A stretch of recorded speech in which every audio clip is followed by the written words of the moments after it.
This is lesson 5.2. I can identify zeros of the function by factoring and using the zero product property in Graphing Calculator. So for example 1 here, we're going to practice factoring. This is the same kind of factoring we did in Unit 4. So first look for a common factor. Notice x is a common factor there. Dividing x, we get x squared minus 2x minus 15. This can be factored further. We can factor this middle trinomial. The c value goes on the left. The b value goes on the right. Two numbers that multiply to get negative 15 and add to get negative 2. That works out. So we could rewrite this with the x in front and then the x minus 5, x plus 3 as our second and third factors. Part B, we look again for a common factor. 6 and x are the common factor here. Dividing this by 6x, we get x squared. Dividing 6x by 6x, we get 1.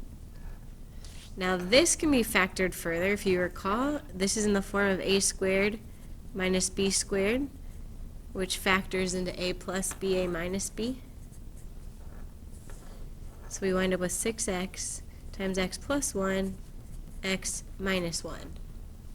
So now that we practiced factoring, we can recall how that relates to finding the zeros or solutions or x-intercepts. All of those mean the same thing. So zeros is the same thing as x-intercepts, which is the same thing as solutions. I'm going to rewrite this so it's on one line. Y equals x plus 2, x minus 1, x minus 3. The zero product property helps us find the zeros. So we would replace this y with a 0.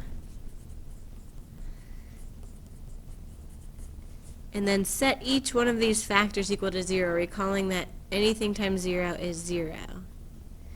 So x plus 2 equals 0, x minus 1 equals 0, and x minus 3 equals 0.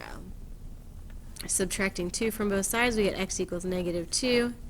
Adding 1, we get x equals 1.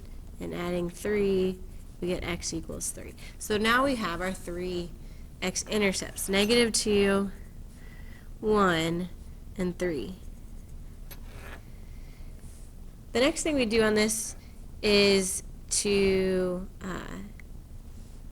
look for our lead coefficient. So we notice this would be an x times an x times an x. So our lead coefficient would be, I'm going to write that down, lead coefficient